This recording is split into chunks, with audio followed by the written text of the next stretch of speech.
casi 20 conectados, entre los cuales puedo anotar y siempre dándole ¿cómo le diré? La felicitación, sobre todo por su dedicación y su presencia desde España, al doctor Javier García Luengo, y desde luego también a la doctora Virginia Aspe, que está también Madrugada fuera y feliz día del libro. Eso. Feliz Oye, día y del libro a todos. Hola Javier, hola Robert. a Hola, la, hola. ¿Qué a la tal, doctora Virginia? Virginia Robert.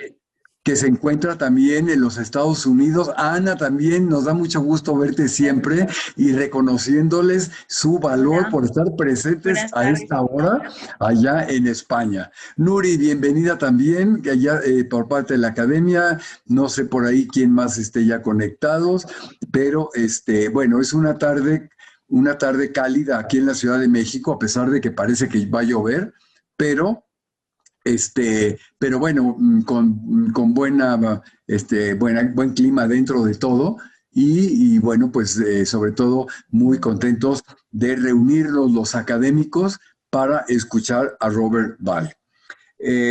Falta un minuto, que empezamos siempre en punto y al final, pues los comentarios, si cada quien los quiere hacer, puede aprovechar el chat o bien levantar la mano para que también lo podamos escuchar de viva voz, ¿verdad? Bueno, me voy a permitir leer un brevísimo resumen de la trayectoria del doctor Roberto Bay, algunos en la academia sobre todo sí lo conocemos, pero quizá un público más amplio no, y por eso me permito precisamente eh, eh, leer esta semblanza. El doctor Robert Bay tiene la licenciatura en Ciencias Forestales en el Colegio Forestal en la Universidad de Siracusa, Nueva York. Su doctorado en Biología de la Universidad de Harvard, con la tesis doctoral Ethnology of the Tarahumara, Chihuahua. Profesor titular de Biología en la Universidad de Colorado en los Estados Unidos y ha sido investigador del Jardín Botánico del Instituto de Biología de la Universidad Nacional Autónoma de México desde 1981, del cual fue director.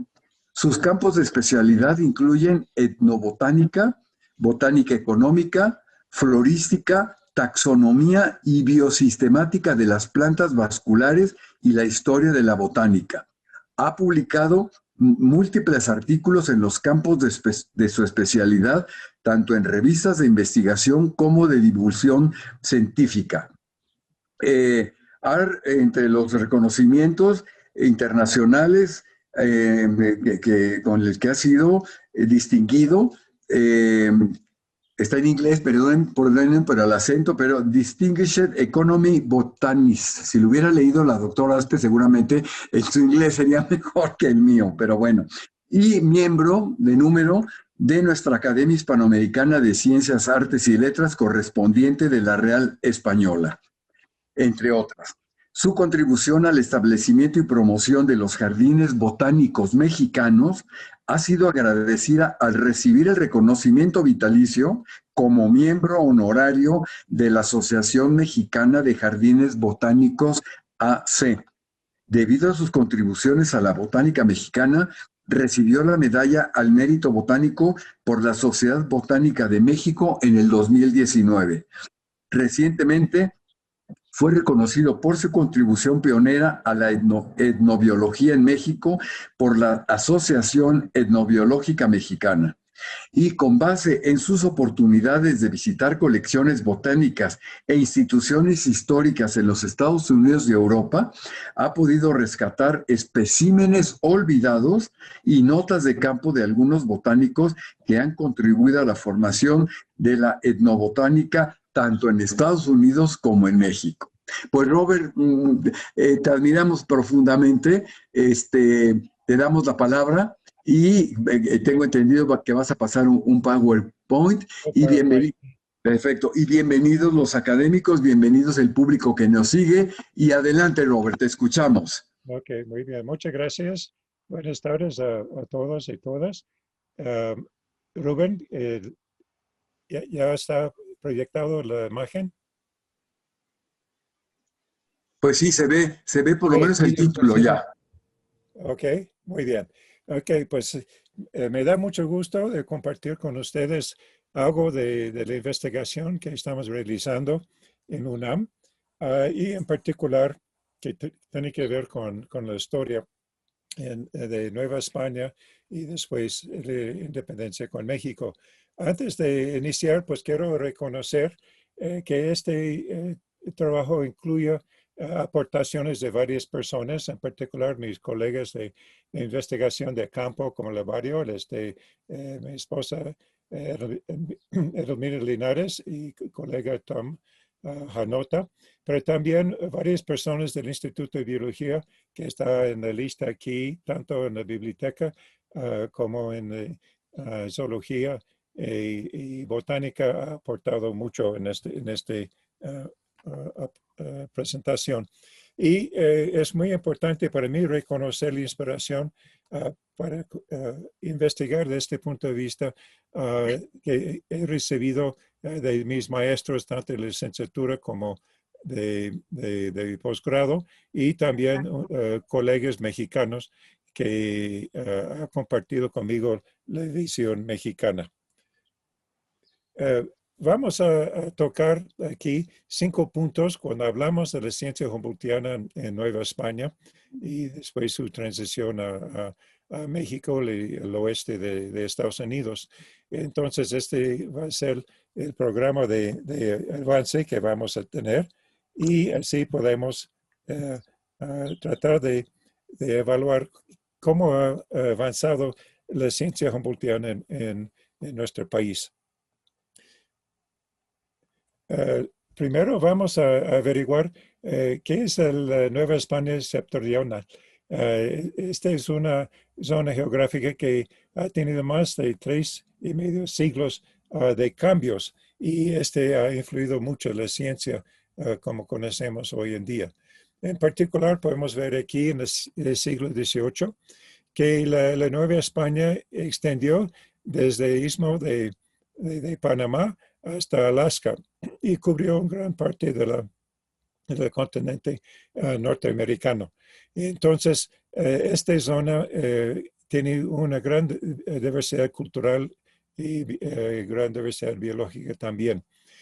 Que vamos a hacer es enfocar a la zona que se llama the Trans-Mississippian West. Esta es la zona que era la parte norte de Nueva España y básicamente podemos ver en el mapa cómo casi 2/3 de Estados Unidos hoy en día era parte de esta región del norte de España y esencialmente cubre la zona desde el río Mississippi que dreina la mitad de esta parte del continente hacia el Pacífico. En términos de la visión de este continente, pues ha sido muy desconocido por varios siglos. Por un lado, una gran parte del continente a mediados del siglo XVII fue desconocido.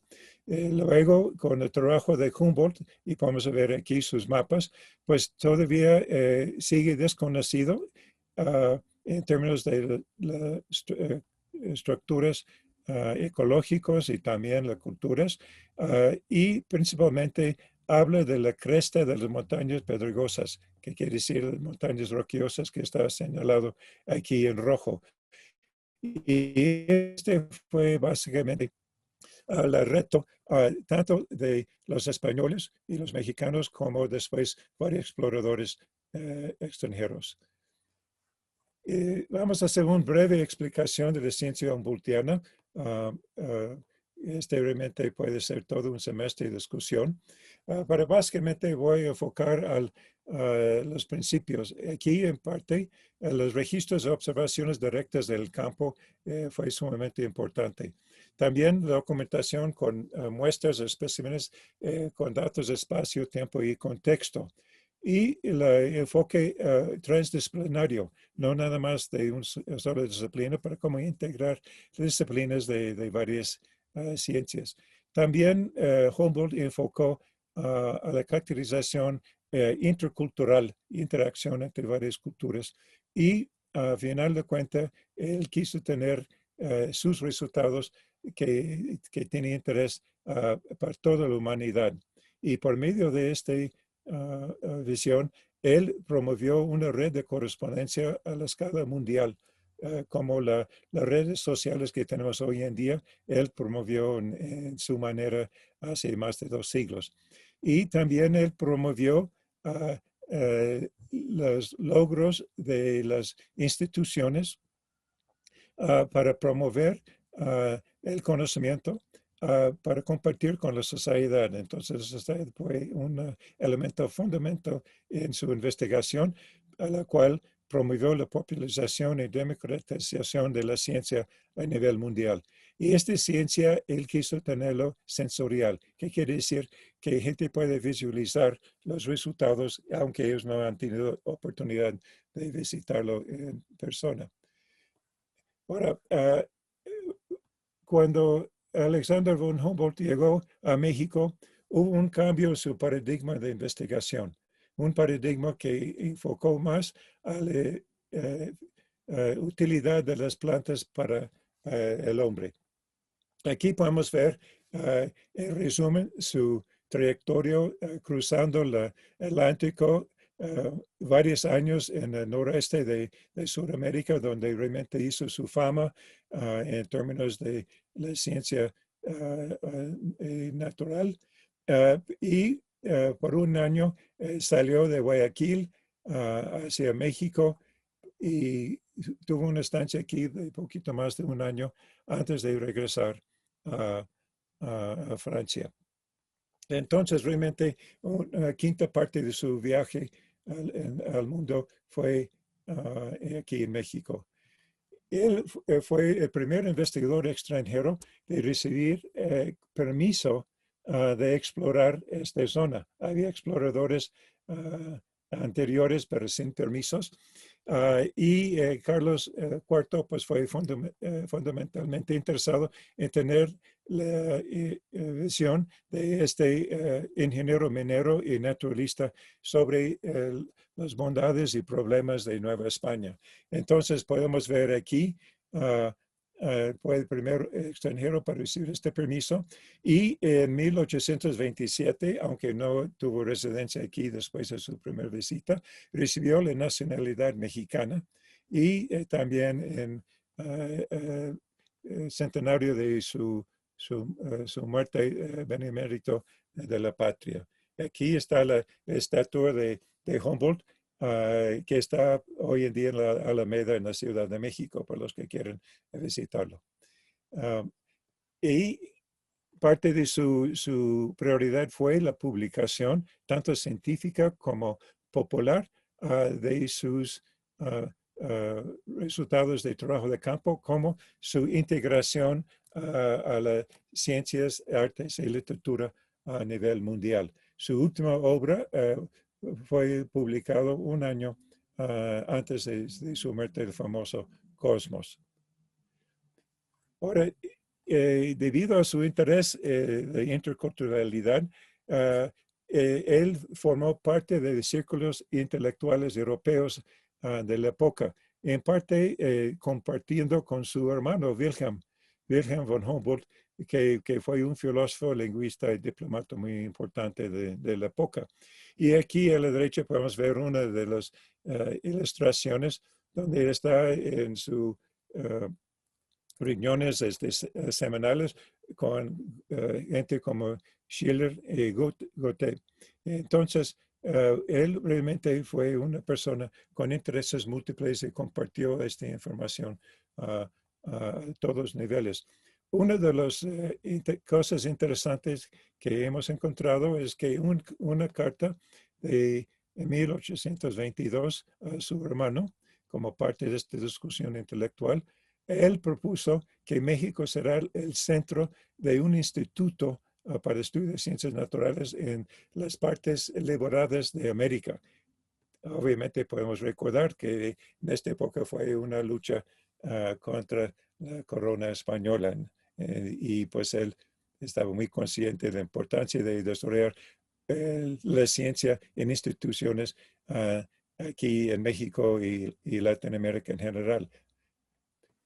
Su aportación a las ciencias está resumido, por ejemplo, aquí en el famoso mapa de Chimborazo, viendo la distribución de plantas del trópico hasta zonas alpinas y la relación con factores ambientales, etcétera. Entonces, aquí pues vemos el detalle que él aplicó a 4 años en Sudamérica. Sin embargo, cuando llegó a México, él cambió radicalmente su enfoque científico y decidió de cambiar el estudio a la utilidad de los vegetales que ofrecen a la sociedad. Y, por ejemplo, una de las plantas de interés en este momento fue cochinilla, porque España tuvo monopolio sobre la producción de este tinto natural tan importante. Y después que anunció los Estados Unidos hace 24 horas, ayer, que ya es ilegal de poner tinta sintética a la comida y medicinas de Estados Unidos, lo mejor va a ser una nueva producto natural para México. Pero la cosa también interesante es que él enfocó a varios grupos de plantas útiles, como podemos ver aquí, para fibra, para medicina, para textiles, tintas de alimentos. Este fue muy similar al enfoque al grupo de españoles de la Real Expedición a la Nueva España, que salió de México unos meses antes de su llegada. Y entonces parece que él siguió este interés, que también tiene su base en el interés de Carlos III de reevaluar los datos de Francisco Hernández, que él colectó en el siglo XVI. Un grupo de plantas que llamó mucho la atención al Humboldt y Bonpland, su botánico compañero, fue los cactus. En este particular es interesante ver que en este momento había nada más 5 especies de cactus mexicanos conocidos en Europa. Hasta aquí podemos ver en una ilustración del siglo XVII, el cultivo de Opuntia. Ese es el famoso nopal, que es huésped de la cochinilla, insecto cochinilla. Pero había poca información sobre este grupo de plantas. Y aquí podemos ver las rutas de exploración de Humboldt y Bonpland y distribución de estas especies, que ellos encontraron las especies conocidas por este momento. Sin embargo, él oyó de otros exploradores de la Nueva España, de otras plantas, cactus en particular, muy importante. Y en particular habló de saguaro y también de biznaga. Aquí tenemos el mapa de nuestros colegas cactólogos en el Instituto de Biología de la distribución de la diversidad de especies en México. Hay más de 500 especies de cactus. Y podemos ver que la ruta de los exploradores de Humboldt no entró a las zonas de mayor diversidad. Y por eso tenemos muy pocos muestras colectadas por Humboldt. Sin embargo, él hablaba de otros exploradores y documentos en la Ciudad de México y aprendió, por ejemplo, aquí en azul oscuro, de un cactus cilíndrico de Vieja California de alturas extraordinarias.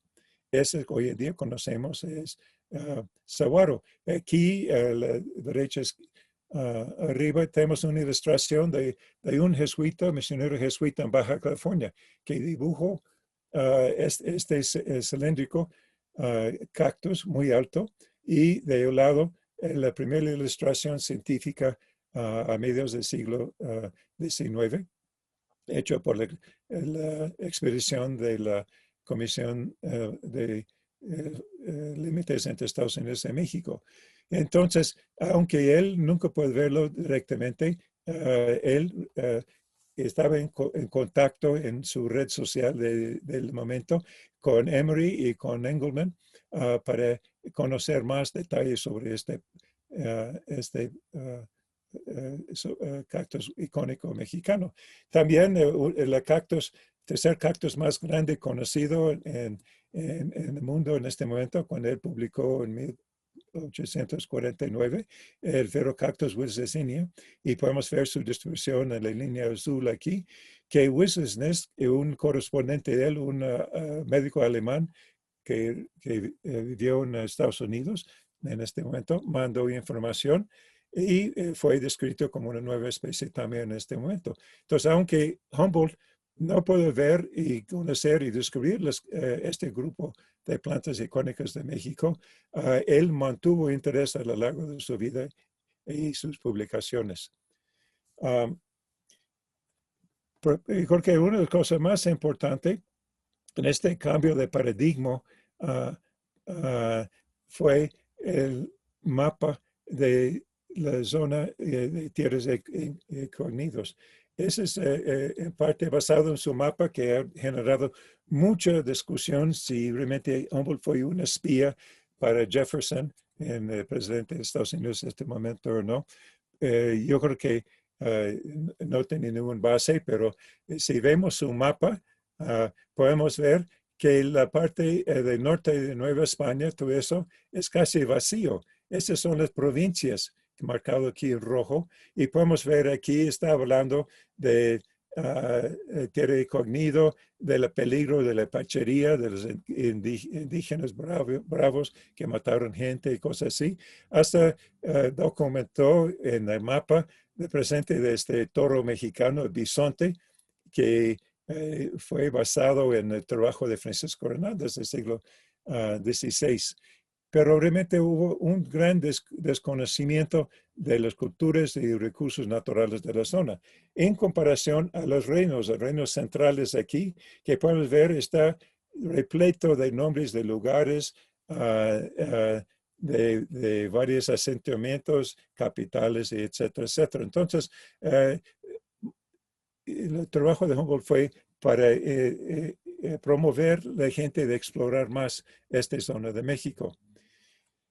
Pues en el siglo XIX, la mayor parte de las exploraciones por parte de los españoles, franceses, británicos, estadounidenses, prusianos y rusos fue por la costa, desde Acapulco hasta Alaska.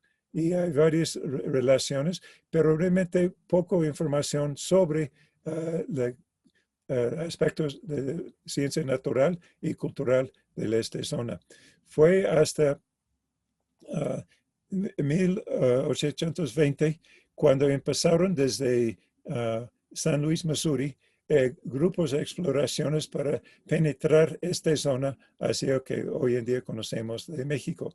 Entonces, mucho de nuestro conocimiento viene de exploradores en búsqueda de recursos naturales, en el comercio, en este momento contrabanda, con los Estados Unidos.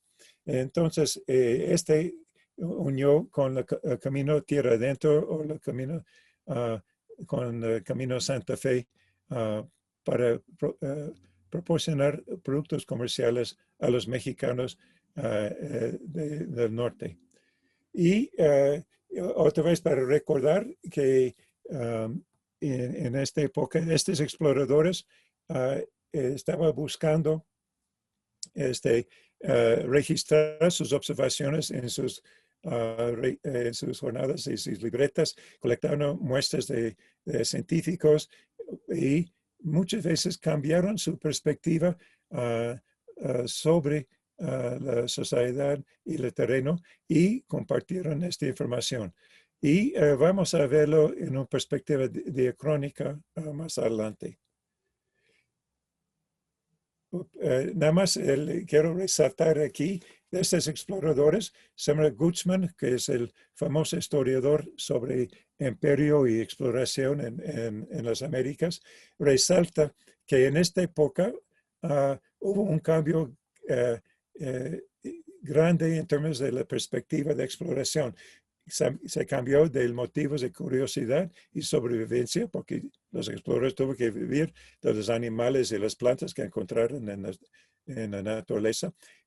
Se cambió a aquellos basados en la ciencia Humboldtiana. Entonces, aquí es el impacto principal de Humboldt en abriendo la ciencia en esta región. Para este estudio, hemos leído y documentado hacia un inventario de viajeros post-humboldtianos en esta zona de Trans-Mississippi, la zona de río Mississippi hacia el Océano Pacífico. Y tenemos como 43 referencias que hemos utilizado, y desde lo cual hemos encontrado 219 especies de plantas. Vamos a nada más analizar 100 especies. Pero una cosa interesante es que para la taxonomía científica moderna, basamos la nomenclatura, el nombre científico, en el nombre binomial basado en el sistema linneano. Y es más o menos de 1754. Y podemos ver hasta la época de Humboldt muy pocas plantas que hemos encontrado en las fuentes históricas fue descrito por la ciencia. Entonces Humboldt realmente tuvo una desventaja para la descripción científica.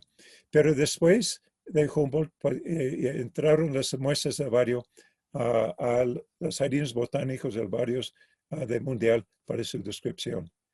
Aquí podemos ver la misma gráfica y podemos ver aquí las fuentes de información abajo. Por ejemplo, tenemos relaciones geográficas de España, de las expediciones reales, pero realmente tiene muy poca información en términos de nombres científicos. Y con la independencia de México, en principio del siglo XIX, pues se truncó la aportación de España. Nosotros, para entender estas fuentes, tanto relaciones geográficas como exploradores, tenemos que basarnos en la etnonomenclatura, que quiere decir el nombre de las plantas que ellos registraron entre los grupos indígenas. Y para la parte científica en la ciencia humboldtiana, la presencia de muestras del vario, que quiere decir este tipo de muestras que ven aquí en esta muestra prensada de una planta de yucca baccata, es un yucca plátano, una planta comestible, pues empezaron a colectarlos al inicio de la época humboldtiana y hoy en día seguimos documentando con este tipo de muestras.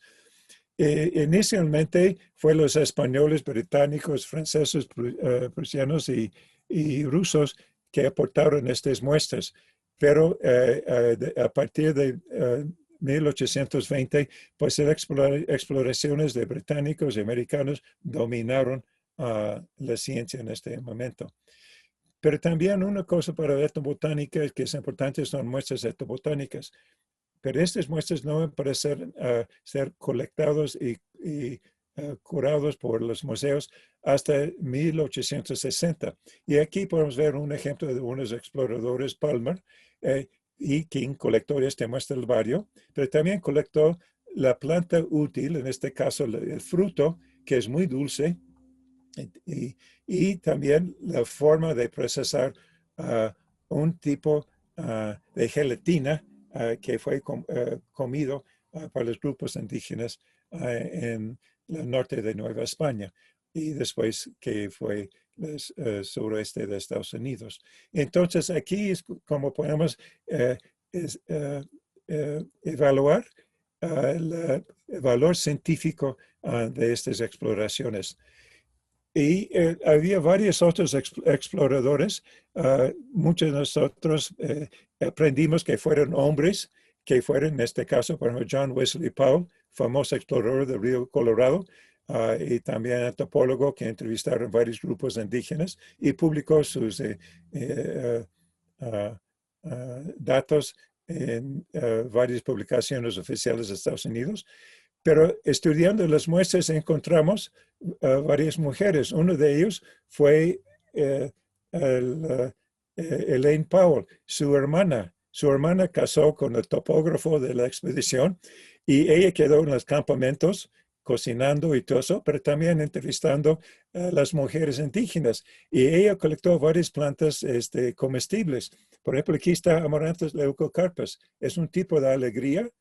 Podemos ver la alegría aquí que mide 1 milímetro en diámetro, muy chiquita. Aquí está la muestra que ella colectó y mandó a Harvard, a la Jardín Botánico de Harvard, donde lo cultivó y descubrió como una nueva especie. Entonces las mujeres también participaron en esta actividad. Desafortunadamente ya está extinguido esta especie y vamos a ver más adelante por qué.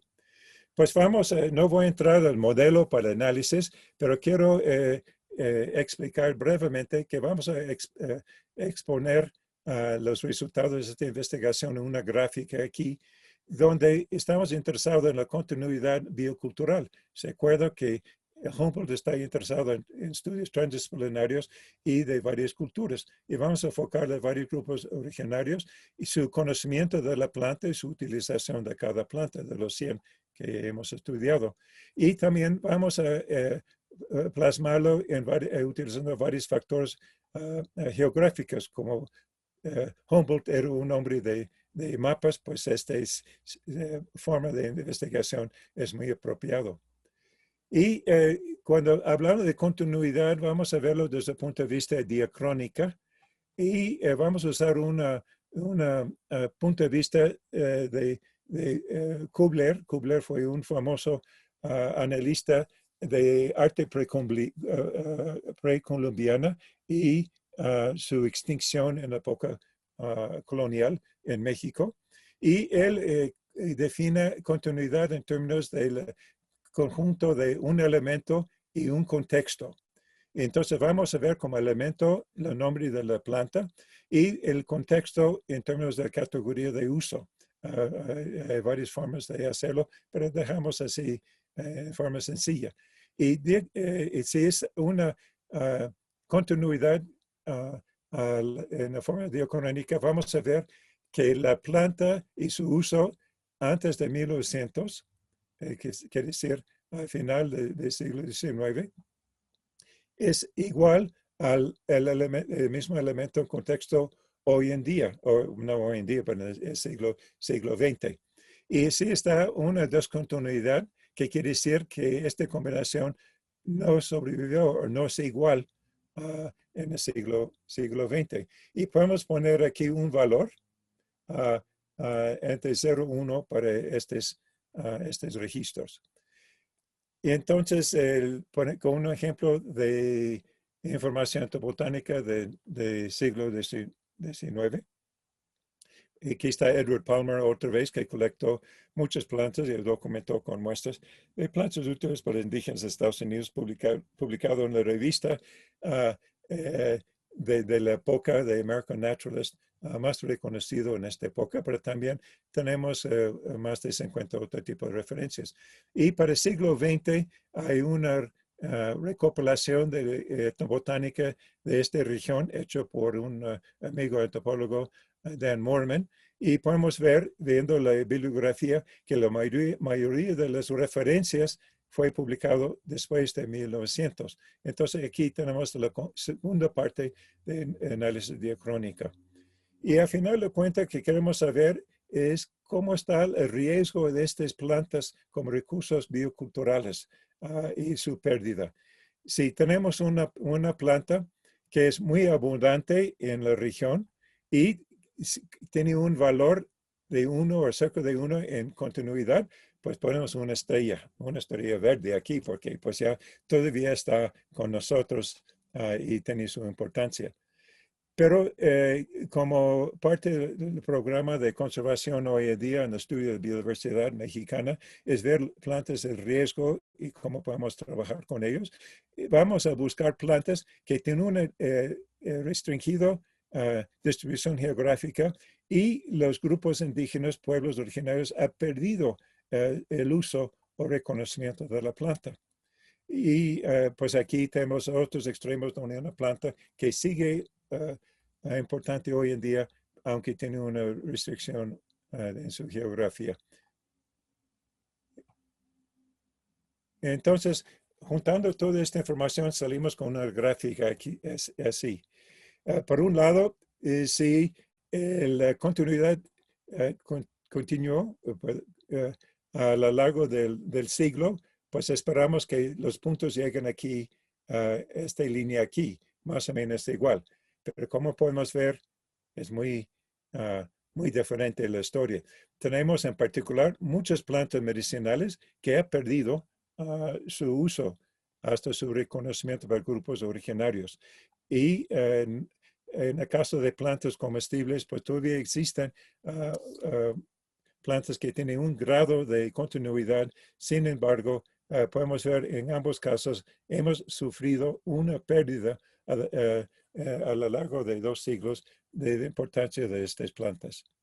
Vamos a ver en términos de nuestra aplicación de este modelo. Como el Instituto de Biología estamos interesados en identificar plantas que son de alta prioridad para conservación. Entonces, vamos a enfocar un par de ejemplos aquí en este área para ver cómo la ciencia humboldtiana está aplicada hoy en día. Mira, aquí está una planta, la barba de viejo. Es una planta ornamental hoy en día en varias partes de México y Estados Unidos, pero tiene una baja índice de continuidad y correlación geográfica aquí. Tiene una distribución en la gran parte de la zona montañas rocallosas hasta Sierra Madre Occidental. Todavía, entre paréntesis, nos falta mapas para México, pero ya estamos en proceso. Esta planta fue registrada por un botánico, Geyer, un alemán que trabajaba para Estados Unidos e Inglaterra. Él documentó la planta como una nueva especie, escrito por el británico Hooker, Kew Gardens. Pero él habla de esta planta que los indígenas utilizaban la raíz para meter en las raíces, para meter en las narices de los caballos cuando caen los caballos. Se acuerda que en esta zona de Trans-Mississippi West, en las planicies, los caballos eran la forma tanto de transporte como de guerra, o en este caso de diversión, con sus apuestos. Y si cae un caballo, fue importante que se levante el caballo lo más rápido posible. Y él documentó que lo metió esta raíz en la raíz y se levantó. Pues viendo esta aplicación, este uso etnoveterinario, pues ya un estudio recientemente salió que sí tiene una química presente que estimula a los caballos para levantarse. Entonces, pues ya aquí está la estructura química para los que están interesados de levantar sus caballos si se caen. Una planta para nosotros que es importante y tiene un bajo índice de continuidad también es chuchupate. Chuchupate es una planta que crece otra vez en las montañas rocallosas y en la Sierra Madre Occidental de México. Es una planta que los franciscanos documentaron en las relaciones topográficas que enviaron a España después de la expulsión de los jesuitas, y habla de la importancia de esta planta chuchupate en varias de sus misiones. Cuando llegaron los mineros al suroeste de Estados Unidos, después del trato de Miguel Hidalgo, encontraron varias plantas medicinales de interés. No lo pudieron identificarlo, pero porque no hubieran conocido por la ciencia, pero estaban muy interesados, y este colegio de farmacia analizó esta planta chuchupate, o también como estaba llamado en Nuevo México, Osha. Entonces, pues ya el uso de estas plantas fue bien conocido, pero ha sido sujeto a extinción por varias causas. Y aquí, en nuestros análisis, cae en nuestro cuadrículo bajo aquí. Entonces, es un candidato para conservación. Este también es importante porque hasta hoy en día está comercializado. Y aquí ustedes pueden comprarlo en Internet. Entonces hay una gran demanda y gran saqueo de esta planta en los bosques, aunque está muy limitado. Entonces, en particular, los rarámuris, los tarahumara's, estaban interesados en su conservación. Nos acercó con una petición formal de promover su conservación in situ. Entonces, parte de este proyecto aquí, pues salió este proyecto financiado por PAPIT de la UNAM, de hacer unos inventarios y un manual para conservación y propagación de sus plantas medicinales. Y una de las plantas, en este caso, es chuchupate. También, en términos de si hay una necesidad de conservar la planta utilizando biotecnología, pues hemos desarrollado técnicas para producción in vitro, tanto de la planta para su trasplante en el bosque, como la producción del principio activo in vitro para la comercialización. También hemos identificado los principios activos en colaboración con los colegas químicos y su eficacia en términos de uso, en particular como gastroprotector. Esa es una de las plantas que UNAM ya tiene patente porque resultó que los chinos piratearon mi correo electrónico con la tesis del alumno y intentaron de patentarlo en México.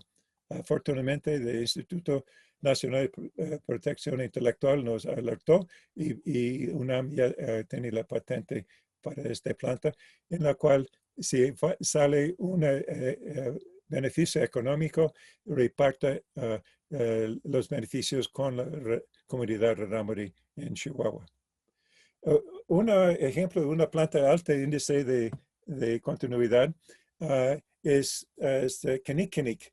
Kinikinik era una mezcla de varias plantas que ustedes pueden ver aquí para su uso sagrado en términos de recepción de visitantes para ser tratados para promover comercialización. Y aquí, por ejemplo, es una ilustración de formando la pipa de paz en la expedición de Lewis y Clark.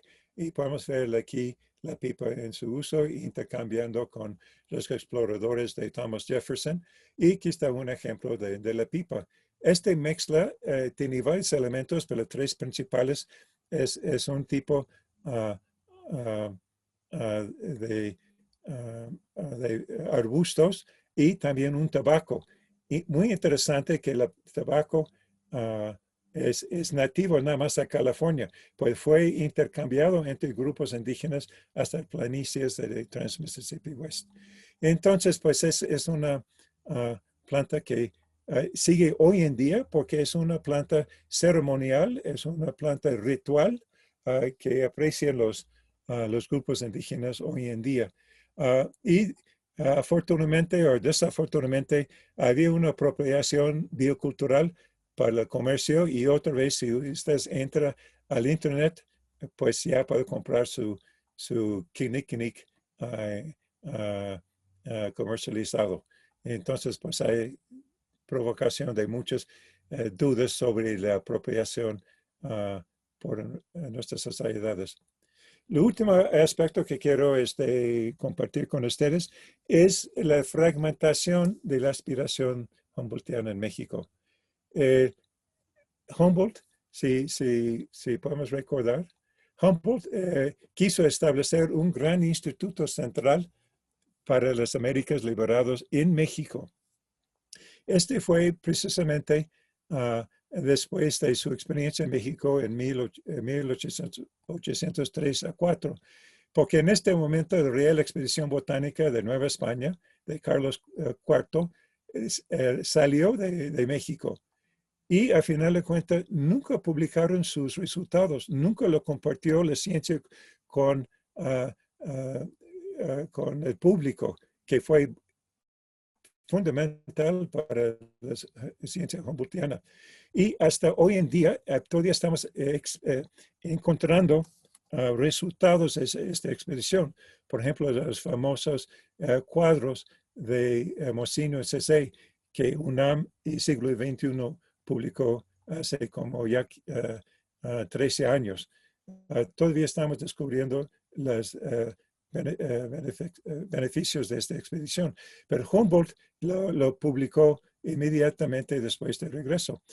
Este tuvo un impacto porque fue después de Humboldt y Von Plant, pues fue el establecimiento del Museo Nacional Mexicano, que morfó en varias formas del Instituto Médico Nacional durante la época porfiriana y después de la época porfiriana, durante la Revolución Mexicana, se formó como Dirección de Estudios Biológicos y en 1929 se transformó al Instituto de Biología de la Universidad Nacional de México. Nosotros somos herederos de los conocimientos, las muestras, etcétera, de toda la trayectoria de ciencia en México. Obviamente, entre 1845 y 1862 fue un movimiento de continentalismo en Estados Unidos, conocido en parte como Manifest Destiny, que fracturó México, fracturó la Nueva España, fracturó esta gran región que fue dominada por los españoles y mexicanos por cuatro siglos. Y fracturó en términos de varios programas de investigación científica, pero en este momento aplicó la ciencia Humboldtiana, como hemos mostrado anteriormente. Y había varios grupos de estudios geológicos y también estudios de biología y estudios para proyectar las vías de ferrocarril. Y este fue hasta finales, casi la final del siglo XIX. Y mencionamos anteriormente de John Wesley Powell. Él convirtió su grupo de investigación a la Bureau of American Ethnology, que hoy en día es parte de la Smithsonian Institution, parte del Museo Nacional de Estados Unidos. También la parte biológica, esta fue la parte cultural, la parte biológica transformó a the United States Biological Survey, un grupo que vivió en términos de investigación hasta 1940, cuando fue incorporado al Servicio de Conservación de Peces y Vida Silvestre en Estados Unidos, que sigue hoy en día. Entonces, vamos a ver cómo ha evolucionado para cerrar. El impacto de exploraciones científicas humboldtianas tuvo un impacto muy fuerte en los Estados Unidos. Y Gutschman presenta el argumento que gracias a este punto de vista de exploración, la colonización del oeste de Estados Unidos fue diferente a los europeos. Fue un contraste muy importante en el sentido que la información y el manejo de los recursos en la región fue de interés nacional, no al interés especial. Y como fue en el caso de México, obviamente la Revolución Mexicana cambió esta situación después. Pero en este sentido, durante el siglo XIX, la información y la aplicación de formas de manejo de recursos en la región cambió. Y podemos ver hoy en día este mapa de Estados Unidos, donde podemos ver al este del río Mississippi a muy pocos terrenos bajo custodio del gobierno federal. Pero si vamos al oeste del río Mississippi, todo este terreno está bajo control, bajo manejo por parte del gobierno de Estados Unidos. Pero también se ve una cosa muy triste que vamos a ver un poquito más adelante. Estos puntos rojos son las reservaciones. Fue una reducción cultural de esta zona y en lugar que estos grupos, más de 100 grupos indígenas, 100 pueblos originarios que tuvo manejo y vivió de recursos bioculturales de esta zona, fue restringido a pocos lugares en la zona. Aquí es un ejemplo. Aquí está la vista del río Colorado cuando la Comisión de Límites lo documentó. Y Hoy en día, si ustedes van a volar desde México hasta Los Ángeles, puedes volar sobre este punto, pero ustedes no van a ver agua pasando desde Estados Unidos a México. El río Colorado en México, entre Sonora, Baja California, es seco. Y también, debido al manejo de este recurso, los grupos indígenas ya perdió su agricultura, en particular una agricultura muy particular de semillas y chiquitas y pastos que vimos, por ejemplo, que colectó Mrs. Powell. Entonces, podemos ver que el desplazamiento de los indígenas puede explicar en parte la discontinuidad, la pérdida de continuidad de conocimiento y usos de recursos, biorecursos culturales. Y aquí está como era la distribución de más de 200 grupos o 200 pueblos originarios desde el norte de México hasta el sur de Canadá en el siglo XVIII. Y hoy en día, el siglo XX, el siglo XXI, podemos ver la reducción de estos grupos en Estados Unidos. En términos de México, este sesgo de conocimiento en el norte siguió. Se acuerdan que la Real Expedición y Humboldt mismo concentraron sus exploraciones del centro-sur de México. Si vemos hoy en día en los avarios, un estudio que hizo CONABIO, de Comisión Nacional sobre Uso y Conocimiento de Biodiversidad, podemos ver en los avarios mexicanos, tenemos un montón de muestras del centro y sur de México, pero muy pocos de sitios colectados en el norte de México. Entonces sigue este sesgo desde la época humboldtiana y de Nueva España en México. Y si vemos los avarios de Estados Unidos, ellos tienen mayor representación de muestreo de biodiversidad en México que en nuestras propias instituciones. Entonces, el sueño de Alexander Humboldt de tener un centro nacional o internacional de biodiversidad de México, todavía no hemos realizado. También mencioné el Biological Survey de Estados Unidos. El Biological Survey de Estados Unidos, al final del siglo XIX, fue liderado por C. Hart Merriam, que fue etnógrafo y ecólogo. Y él promovió la exploración de Estados Unidos y de México. Por ejemplo, aquí está el primer exploración de biodiversidad de México hecho por el gobierno de los Estados Unidos de 1892 a 1906. Entonces, aunque la ciencia humboldtiana se inició en México, fue los Estados Unidos que realmente que promovió la exploración científica humboldtiana en México. Y C. Hart Merriam también fue importante porque él extendió muchos conceptos de Humboldt. Vamos a tomar uno, el famoso Chimborazo, donde él vio la relación entre altitud y distribución de plantas, de trópico hasta alpino. Pero es más o menos plano. Merriam, con sus datos de México y Estados Unidos, mostró que el aspecto, la exposición de las laderas de las montañas son importantes en términos de distribución. No es parejo, tiene una diagonal en términos de su distribución. Y fue muy importante para establecer las zonas de vegetación. Y para poner la aplicación de la ciencia para el beneficio de la sociedad, Merriam estableció que nosotros llamamos zonas de vida. Aquí están sus zonas de vida para Estados Unidos y norte de México. Mira, México está incluido. Canadá está incluido aquí.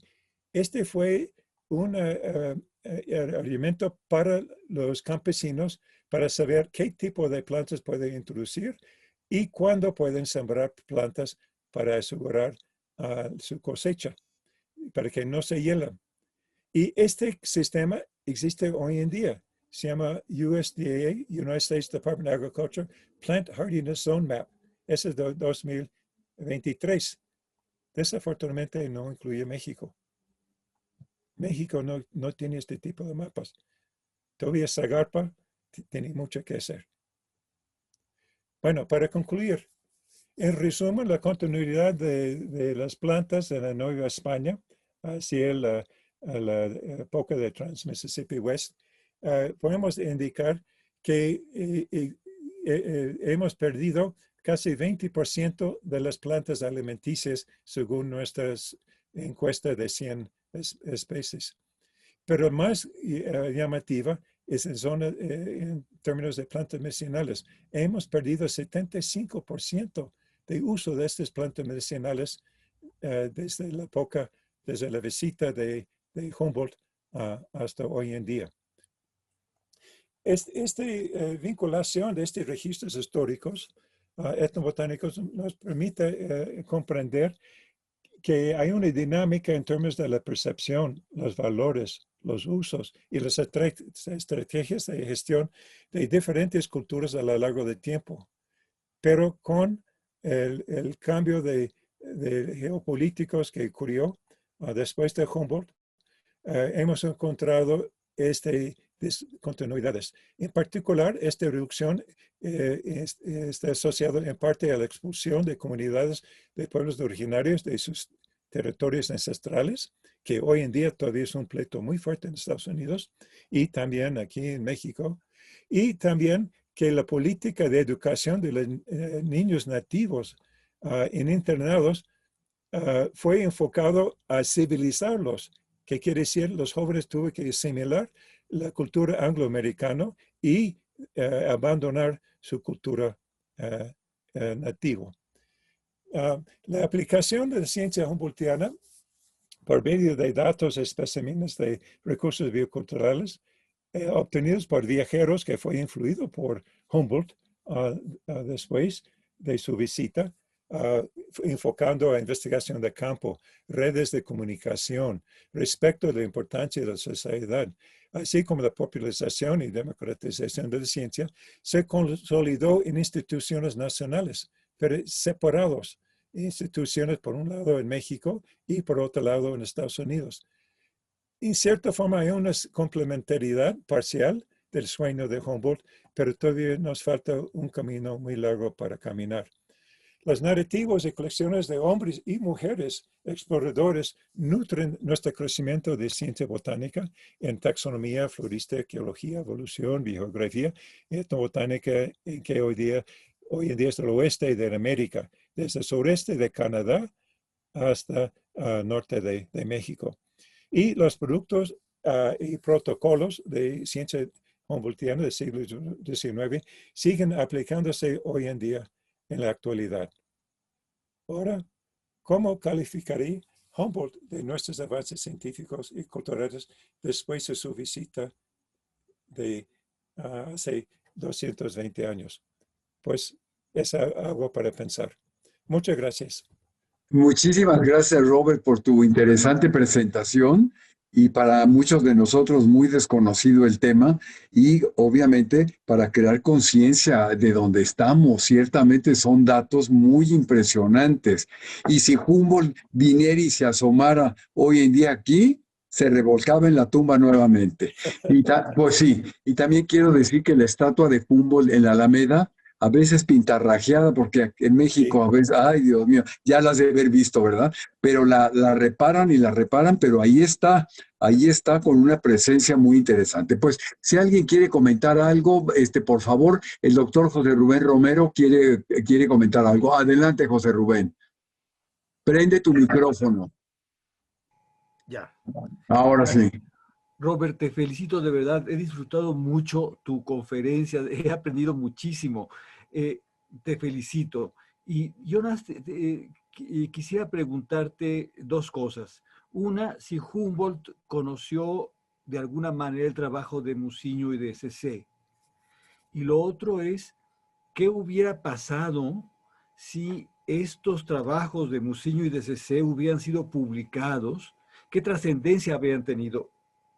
A juicio tuyo, habían tenido una trascendencia similar a la que tuvo la obra de Humboldt? Bueno, pues ya, primero, esta siempre ha sido la pregunta que hemos hecho. Si, eh, porque Monseño y Cesé pues salieron del país en 1803, más o menos a las mismas fechas que llegó Humboldt. Desafortunadamente, él quedó en Acapulco y quedó en el río Balsas mucho tiempo, y cuando llegó a México, pues ya Monseño y Cesé estaba en el barco en camino. El contacto principal, desde mi punto de vista, fue Cervantes. Cervantes fue parte del equipo de Monseño y Cesé. Él quedó y con su hijo para establecer el Museo Nacional de Ciencia de México. Y ya hemos encontrado correspondencia entre Cervantes y Humboldt. Y interesante, lo tenemos en otra plática. Cervantes replicó a Chimborazo en el cofre de Perote. Entonces ya tiene los varios niveles de plantas al cofre de Perote. Entonces, en cierta forma, sí dejó un impacto de la Real Expedición de Nueva España, pero no directamente. Desafortunadamente, mucho del material que Monseño y Cesé llevaron en sus 16 baúles al Madrid, y después todo el problema que fueron hasta Barcelona y después a Ginebra y cosas así, se perdió mucho.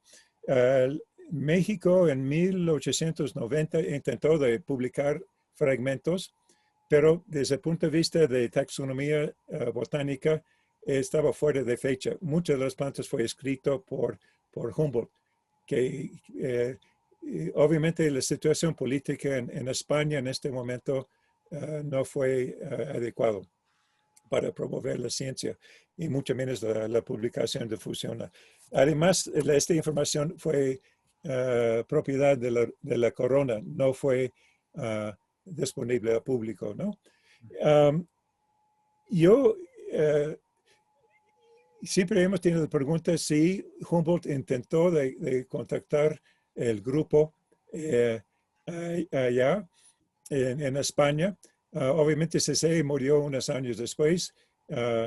Monseño pues quedó allá, hizo su fama allá, hasta presidente de la Academia de Ciencia allá, y que salvó la vida de mucha gente, la fiebre amarilla y cosas así. Pero no tenemos documentación. La única cosa que puede ser es que Humboldt pues quedó mucho tiempo en Francia, y era parte del grupo de Zéjoux y de Condol. Después de Condol fue a Ginebra, y es cuando él consiguió las láminas de Monseño Cesé. Pero después Monseño en Barcelona pidió de regreso. Entonces, las damas de Ginebra hizo cálculos de los dibujos que tenemos copias en el Instituto de Biología, y fue la base para la ciencia botánica por 2 siglos, hasta que en 2000 salió en una subasta en Barcelona unos cuadros de plantas bonitos. El Instituto de Arte e Ilustración Hunt en la Universidad de Pittsburgh lo compró, y pues ahorita hay un pleito entre ellos y España, que si estas son propiedades de España, es propiedad de Hunt. Hunt ha colaborado con nosotros. Ustedes, el doctor Labastida colaboró con nosotros. Fuéramos 35 investigadores del Instituto de Biología y también de Filología, y ya publicó 13 volúmenes de estas obras de arte por parte del siglo XXI. Y está disponible. Entonces, Hunt no está guardándolo para fines personales o comerciales. Están compartiendo con México los originales, y está compartiendo por medio de publicaciones y imágenes digitales. Ya. ¿Alguien más tiene? Es una edición muy bonita, la que hizo Siglo XXI y la Universidad, de la obra de Mozinho y de CC, ¿eh? Es espléndida. Bueno, el doctor Javier García luego tiene la palabra. Adelante, Javier, y prende tu micrófono. Eso. Sí, bueno, enhorabuena, una maravillosa ponencia. Huelga decir lo que he aprendido y sobre todo ese descubrimiento, esa imbricación entre lo que es la botánica y la etnografía, la antropología y la cultura. Simplemente felicitar y el orgullo, como siempre digo, de estar en una academia que sea academia también de ciencias y que lo demuestra pues de una forma tan Claro. maravillosa como la ponencia que hemos tenido hoy la oportunidad de seguir y como digo, de aprender tanto. Muchas gracias y enhorabuena. Muchas gracias. ¿Alguien más quisiera tomar? Ana, desde España también. Ana Diegues, prende tu micrófono, por favor. Hola, buenas tardes a todos. Muchísimas gracias. También yo quiero unirme a las felicitaciones al profesor Robert Wright. Ha sido realmente muy claro, sobre todo para los que venimos desde otros campos que no son directamente la biología.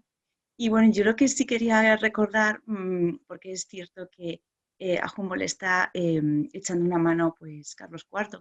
También quiero recordar aquí un precedente, aunque claro, tuvo la mala suerte de que toda su documentación se perdiera en el incendio del Escorial, fue al médico Francisco Fernando de Toledo en 1577 y a Felipe II, ya interesado en todo precisamente esas plantas, esa riqueza que estaba llegando desde América y que había un interés por, claro, estamos hablando de otra época completamente distinta, pero no deja de ser el Renacimiento, no deja de ser el humanismo, no deja de ser el interés de aquello que es bueno y beneficioso para el hombre.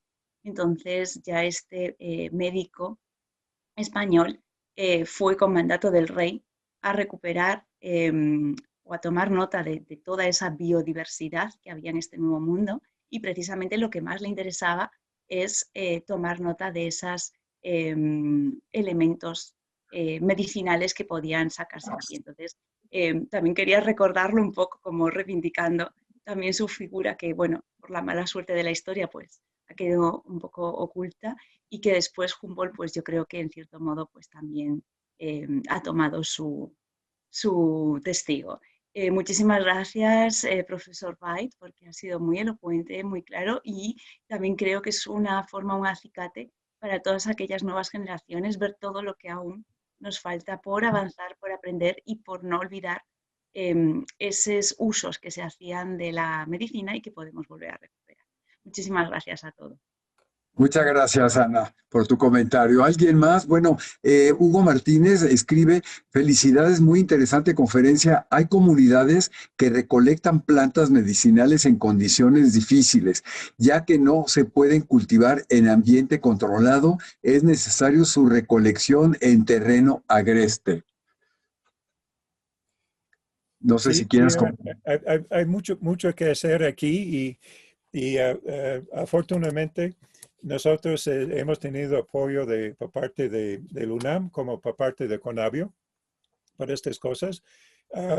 Desafortunadamente, el apoyo que hemos recibido a nivel internacional ha provocado problemas.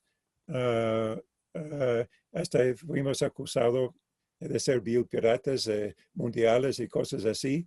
Pero en el sentido de Humboldt, él no vio el problema humano como una cosa que está limitado dentro de una límite de un país. Él lo vio como una situación internacional, y yo creo que esta ha sido la filosofía de los científicos después de Humboldt, por ejemplo, en el US Biological Survey, que vinieron a México y elaboraron una forma para apoyar a agricultores de cómo y puedo y qué plantas cultivar bajo condiciones que son a veces muy severos, y como estamos viendo en el futuro en términos de cambio climático y todo eso. Entonces yo creo que esperamos que un día podamos regresar a una comunidad internacional e intercambiar ese tipo de experiencias. Ojalá, ojalá, claro que sí. Pues no sé si haya por ahí alguna otra intervención que me la hagan No, ¿verdad? Bueno, pues, Robert, nuevamente muchas gracias por compartir tu conocimiento, tu investigación. Sabemos que eres un apasionado de Chihuahua, de los rarámuris. Ay, perdón, ¿alguien tiene prendido el micrófono y quiere hablar? No. Bueno, y de tu interés y tu pasión por Chihuahua, y especialmente por los habitantes de allá, los rarámuris, de los que has trabajado enormemente y que has vivido y convivido con ellos precisamente allá, ¿sí? Bueno, pues a nombre de nuestra academia, agradecemos enormemente tu conferencia, además de los que ya mencionados académicos, quiero decir que estuvo también Martín, Nuri, Alfonso y Beatriz. Entonces, bueno, pues muchísimas gracias. Nos vemos Muchas dentro felicidades. Muchas felicidades. Gracias, Alfonso. Y nos vemos el próximo mes. Que nos acompañen, que llegamos casi a 50 seguidores, Robert, lo cual quiere decir que hubo un interés muy fuerte en el conocimiento de este tema. Buenas noches, buena madrugada en España. Y Un abrazo. hasta luego, muchas gracias. Hasta luego. Chao. Muchas gracias nuevamente. Martín, muchas gracias a todos y nos vemos dentro de un mes. Felices Pascuas también a todos. Muchas gracias.